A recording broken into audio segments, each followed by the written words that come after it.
भाई लोग, अगर आप लोगों ने इससे पहले के एपिसोड को नहीं देख रखा है तो प्लीज जाके देख के आइए, तभी आपको ये एपिसोड समझ में आएगा। और अगर देख रखा है तो ये तो और भी बढ़िया बात है। तो चलिए शुरू करते हैं। एपिसोड की स्टार्टिंग में हमें बताया जाता है कि झायान ने जो कारनामा करके दिखाया था उसे देख के सभी लोग काफी ज्यादा शॉक हो गए थे, और यहाँ तक कि ग्रेड 5 अलायंस ने ये एक्सपेक्ट भी नहीं किया था और वो इसके लिए तैयार भी नहीं थी। जिसके बाद हम टावर के अंदर झायान और लू क्विंग को एक दूसरे के आमने सामने खड़े हुए देखते हैं, और लू क्विंग कहता है कि कोई ताज्जुब की बात नहीं है कि तुम एक सुप्रीम सोर्जिन के डिसिपल हो, और वास्तव में तुम्हारे पास भी कई तरीके हैं, लेकिन इस बात से कोई भी फर्क नहीं पड़ता है अगर रूनिक स्पीयर ने काम नहीं किया तो, लेकिन तब भी रिजल्ट वही रहेगा। जिसके बाद ये अपनी जेनेसिस क्यू को रिलीज करते हुए अपने हेवनली सन को दिखाने लगता है, और ये कहता है कि मैं ये पता लगाना चाहूंगा कि एक सुप्रीम सोर्जिन के डिसिपल में ऐसा भी क्या ग्रेट है। और इतना कहते ये एक काफी ज्यादा खतरनाक अटैक झायान के ऊपर कर देता है, जिसमें से काफी सारी शार्प चीजें झायान की तरफ काफी ज्यादा तेजी से बढ़ रही होती हैं, और इन सभी भाले टाइप अटैकों को झायान अपनी जेनेसिस क्यूब से ब्लॉक कर रहा होता है। जिसके बाद ये अपने एक क्लो से उसके ऊपर अटैक कर देता है, और वहाँ पे एक काफी ज्यादा तगड़ा ब्लास्ट होता है। और इस तरफ लू क्विंग परेशान होते हुए मन में कहता है कि मुझे विश्वास नहीं हो रहा है कि इसके पास ग्रेड 8 की जेनेसिस क्यू है, लेकिन तुम्हारे और मेरे बीच में जो 100 मिलियन जेनेसिस क्यू स्टार्स का गैप है वो इतनी आसानी से नहीं भरेगा। और इतना कहने के बाद ये एक काफी ज्यादा पावरफुल अटैक को यूज करने लगता है, और ये little saint art golden wind born corroding art होती है, जिसके काउंटर अटैक में झायान हेवनली ड्रैगन क्यू को यूज करता है, और इसकी मदद से ये उसके ऊपर हेवनली ड्रैगन रोर से अटैक कर देता है, और इन दोनों ही अटैकों का काफी ज्यादा तगड़ा क्लैश होता है। और इस तरफ झायान मन में कहता है कि प्योर जेनेसिस क्यू की काफी ज्यादा पावर के साथ मैं सफलतापूर्वक उसकी लिटिल सेंट आर्ट को ब्लॉक कर पाया, और मैं काफी ज्यादा संतुष्ट हूँ इस ग्रेड 8 जेनेसिस क्यू के साथ। और तभी लू क्विंग अचानक से एक काफी ज्यादा खतरनाक अटैक झायान के ऊपर कर देता है, जिसे देख के झायान खुद भी काफी हैरान होता है, और इसे देख के कहता है कि ये तो एक गोल्डन व्हील है, और ये तो एक पीक हेवन जेनेसिस वेपन है। और इसे देख के झायान गुस्से से इसके ऊपर जेनेसिस ब्रेकर से काफी ज्यादा खतरनाक अटैक कर देता है, और हम देखते हैं कि जो ये गोल्डन व्हील होता है ये काफी ज्यादा खतरनाक तरीके से ह्यूज शील्ड को चीरते हुए आगे बढ़ रहा होता है, और ये तुरंत ही एक साथ ही काफी सारे स्नो व्हाइट हेयर्स को काट देता है। और ऐसा होता देख झायान मन में कहता है कि देख के ऐसा लगता है कि मुझे इसे किसी और तरीके से करना होगा। और इतना कहते ही झायान किसी तरीके के मेथड को यूज करता है उस व्हील के ऊपर, जिस वजह से इसके स्नो व्हाइट हेयर्स उस व्हील को पकड़ लेते हैं। और ऐसा होता देख लू क्विंग भी काफी ज्यादा हैरान परेशान होता है, और ये मन में कहता है कि ये असल में मेरे गोल्डन व्हील के अटैक को ब्लॉक कर पाया है, और अब कोई और वजह नहीं रह गई है इसके ऊपर ज्यादा समय को बर्बाद करने की। और इतना कहते ही ये अपने व्हील को वापस से अपने पास बुलाने लगता है, और इसे ऐसा करता देख झायान कहता है कि भागना चाहते हो। और इतना कहते ही झायान किसी तरीके की टेक्निक को यूज करता है, जिसकी वजह से उसके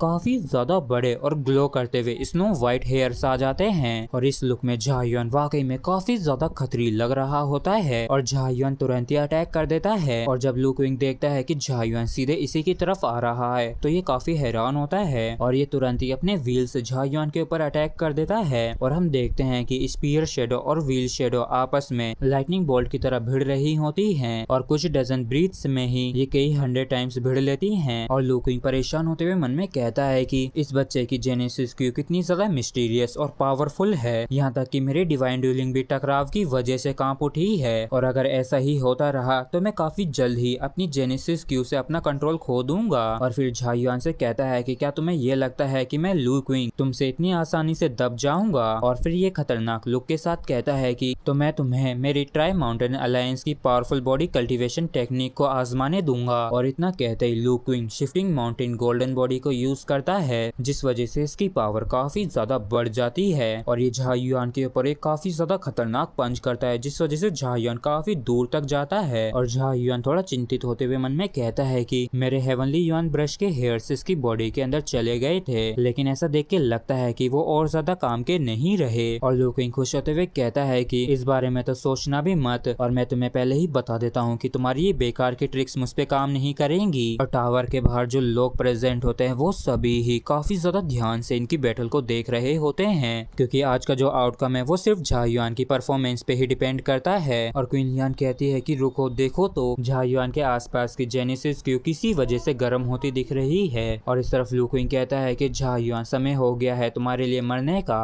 और इतना कहते ही अपनी पूरी पावर से झायान के ऊपर अटैक करने लगता है, और झायान भी इसे आता देख थोड़ा सा परेशान होता है। और हम देखते हैं हैं कि झायन बिना किसी मूवमेंट के इसके अटैक के सामने खड़ा होता है और पूरे ध्यान से इसके अटैक को देख रहा होता है, जिसके बाद यहाँ पे एक काफी ज्यादा तगड़ा ब्लास्ट होता है। और इसी के साथ फ्रेंड्स एपिसोड भी हमारा यहीं पे खत्म होता है। अगर आप लोगों को वीडियो अच्छा लगा हो तो प्लीज चैनल को सब्सक्राइब और वीडियो को लाइक करना ना भूलें। Thank you.